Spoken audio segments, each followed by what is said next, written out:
चलिए आगे बढ़ेंगे। विश्व प्रसिद्ध तिरुपति बालाजी मंदिर के प्रसाद में मिलावट के मुद्दे की चर्चा देश भर में हो रही है। करोड़ों भक्तों की आस्था भी इससे आहत हुई है। अब मंदिर के ट्रस्ट ने लड्डू प्रसादम की शुद्धता बहाल करने की बात कही, यानी अब भक्तों को पहले की तरह ही पवित्र प्रसाद मिलने लगा है।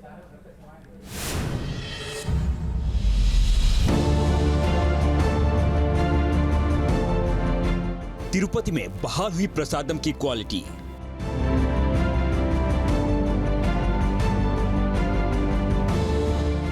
विवाद के बाद मंदिर के ट्रस्ट ने जारी किया बयान।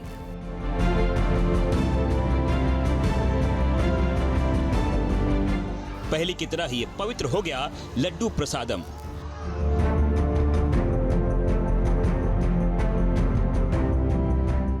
प्रसाद को लेकर चल रहे विवाद के बाद श्री वेंकटेश्वर स्वामी मंदिर का प्रबंधन करने वाले टीडीडी यानी तिरुमला तिरुपति देवस्थानम ने साफ किया है कि श्रीवारी लड्डू की दिव्यता और पवित्रता अब बेदाग है। टीटीडी सभी भक्तों के संतुष्ट के लिए लड्डू प्रसादम की पवित्रता बनाए रखने के लिए प्रतिबद्ध है। तिरुपति बालाजी के दरबार में करोड़ों भक्तों की आस्था है, इसीलिए मिलावटी घी को लेकर पूरे देश में नाराजगी बढ़ गई। लैब की रिपोर्ट के आधार पर आंध्र प्रदेश के मुख्यमंत्री चंद्रबाबू नायडू ने दावा किया था कि मंदिर का प्रसाद बनाने के लिए इस्तेमाल किए गए घी में नारियल तेल, सोयाबीन तेल, सूरजमुखी तेल की मिलावट की गई थी। इसके अलावा मिलावटखोरों ने घी में जैतून का तेल, रेपसीड ऑयल, व्हीट जर्म, मिर्च जर्म का भी इस्तेमाल किया। ये सब सीधे सीधे भक्तों की आस्था से खिलवाड़ था। कंपनी की ओर से भेजे गए घी में cotton seed, fish oil, Lord और बीफ टेलो की भी मिलावट की गई थी। विवाद के बाद सरकार ने घी सप्लाई करने का जिम्मा नंदिनी डेयरी को सौंपा, जिसके बाद एक बार फिर से शुद्ध प्रसाद तैयार होने लगा। तिरुपति मंदिर के प्रसादम के स्वाद को लेकर कुछ वक्त से भक्त भी शिकायत कर रहे थे, जिसके बाद जांच हुई तो मिलावट के खेल से जुड़ा हैरान करने वाला खुलासा हुआ। मगर अब मंदिर प्रशासन की ओर से सब कुछ ठीक होने की बात कही है। घी की शुद्धता के मानक से जुड़े एस वैल्यू के आंकड़े भी आ गए हैं। लैब रिपोर्ट के आधार पर जो आंकड़े जारी किए गए हैं उसके मुताबिक मंदिर में प्रसाद बनाने के लिए पुराना सप्लायर जो घी सप्लाई कर रहा था उसके कुछ सैंपल में एस वैल्यू 86.68 पाई गई, जबकि नए सप्लायर के घी में ये वैल्यू 100.44 है। घी की शुद्धता का मानक 98.05 से लेकर 101.95 होता है।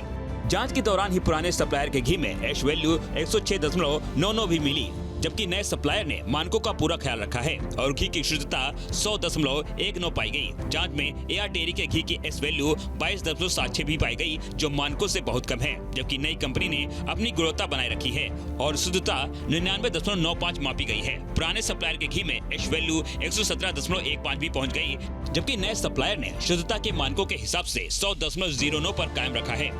टेस्ट रिपोर्ट में एआर डेयरी के घी की एस वैल्यू 19.77 भी मिली, जबकि नई कंपनी की ओर से मंदिर में भेजा गया घी पूरी तरह शुद्ध है और उसकी एस वैल्यू 98.85 है, यानी मानकों पर खरा उतरता है। प्रसादम को लेकर विवाद बढ़ने के बावजूद तिरुपति बालाजी के दरबार में आने वाले भक्तों की तादाद में कोई कमी नहीं आई। लोग दूर दूर से आकर भगवान के दर्शन कर रहे हैं और प्रसाद भी ग्रहण कर रहे हैं। नहीं, ऐसा कुछ नहीं। अभी फिलहाल के लिए तो कुछ नहीं लगा, बिकॉज मैंने अभी थोड़ी देर पहले लड्डू खाया। ऐसा कुछ मिलावट से जैसा कुछ लगा नहीं मेरे को। ये सब पॉलिटिकल एंगल है सर, ये सारा का सारा पॉलिटिकल एंगल है। एक कॉन्ट्रैक्ट घी वाले को मिलता है, दूसरे कॉन्ट्रैक्टर को कैसे हटाना है, ये सब पूरी यही चाल है। आज इतने सालों से हम लोग प्रसाद खा रहे हैं, लड्डू खा रहे हैं, तब तो हम लोगों ने कोई चेकिंग हुई, ना कोई इंस्पेक्शन हुआ। आज ही क्यों इनको इंस्पेक्शन याद आ रहा है? ये सब पॉलिटिकली मोटिवेटेड है। जिसने मिलावट किया ना वो भुगतेगा। हम तो प्रसाद करके खा रहे हैं। जिसने भी मिलावट किया, चलो आप बोल रहे लैब का रिपोर्ट आ गया, ठीक है, हम लोग मान लेते, लेकिन जिसने किया ना वो भुगतेगा। बालाजी उसको देख ले, उसके मन में पाप है तो वो भुगतेगा। हम लोग तो भगते, हमें कुछ नहीं होने वाला। तिरुपति बालाजी के दरबार में मिलावटी घी सप्लाई करने के मुद्दे पर आंध्र प्रदेश के डिप्टी सीएम पवन कल्याण आहत हैं। इसीलिए उन्होंने श्री नंबूर के दशावतार वेंकटेश्वर स्वामी में 11 दिन की प्रायश्चित दीक्षा लेने का ऐलान किया है।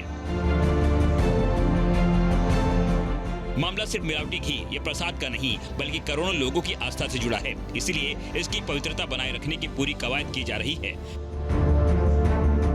फिलहाल हर कोई महापाप करने वालों पर कड़ी कार्रवाई करने की मांग कर रहा है। साथ ही भविष्य में इस तरह की लापरवाही न हो, इसके लिए पुख्ता इंतजाम किए जाने की भी उम्मीद है। Team news nation. News nation अब व्हाट्सएप पर खबरों के ताजा अपडेट के लिए न्यूज नेशन के इस क्यूआर कोड को स्कैन करें।